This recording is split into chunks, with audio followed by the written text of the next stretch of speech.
চুয়াডাঙ্গা বাংলাদেশের পশ্চিমাঞ্চলের সীমান্তবর্তী ঐতিহ্যবাহী একটি জেলা। বাংলাদেশের প্রথম রাজধানী অর্থাৎ ফার্স্ট ক্যাপিটাল খ্যাত এই জেলাটি একটি কৃষি ও শিল্পপ্রধান অঞ্চল। প্রফেশনাল লাইফে টেরিটরি সামলানোর প্রয়োজনে চুয়াডাঙ্গাতে থাকা হয়েছে প্রায় 2.5 বছরেরও বেশি সময়।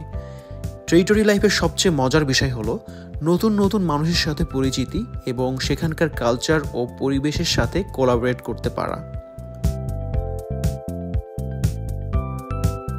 সন্ধ্যার পর কখনো চায়ের হাটের আড্ডা কিংবা শীতের সকালে আন্দুলবাড়িয়ার খেজুরের রস ও গুড় সংগ্রহ দেখতে দেখতে কেটেছে সময়গুলো।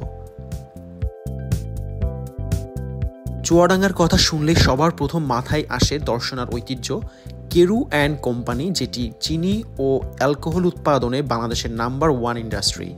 বাংলাদেশের প্রথম রেলওয়ে স্টেশন ও বাংলাদেশের প্রথম ডাকঘর এই শহরে স্থাপিত হয়। বিভিন্ন গ্রামীণ মেলা কিংবা সাংস্কৃতিক আয়োজনে চুয়াডাঙ্গা জেলা অন্যতম প্রসিদ্ধ। চুয়াডাঙ্গায় থাকার সুবাদে জেলার প্রায় প্রতিটি ইউনিয়ন কিংবা উপজেলাতে ভিজিট করার এক্সপেরিয়েন্স হয়েছে। 2023 সালের টাউন হল মাঠের ব্যতিক্রমধর্মী গরু র্যাম্প শোটি উপভোগ্য ছিল অনেক। চুয়াডাঙ্গার জীবননগরে বাণিজ্যিক ও চাষের সুবিধার বিবেচনায় উন্নত জাতের ভেড়া পালন করা হয়, যেটি আঞ্চলিক গাড়ল নামে অভিহিত।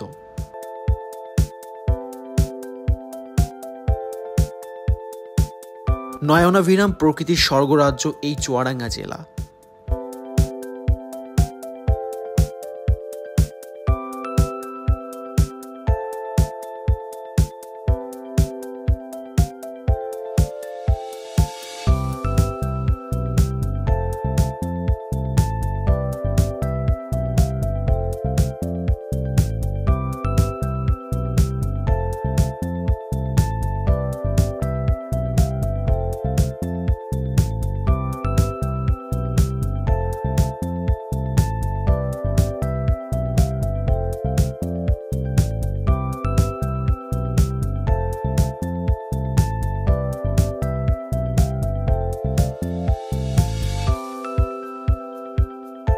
চুয়াডাঙ্গাতে থাকাকালীন কিছু প্রাকৃতি এবং দর্শনীয় স্থান পরিদর্শন করেছি, যার মধ্যে অন্যতম নাটুদহের 8 কবর, তিয়রবিল মসজিদ, উপমহাদেশের অন্যতম দত্তনগর কৃষি ফার্মের একটি অংশ, কার্পাসডাঙ্গার নীলকুঠি, ঔপন্যাসিক শরৎচন্দ্র চট্টোপাধ্যায়ের মহেশ গল্পের সেই কাশীপুরের জমিদার বাড়ি।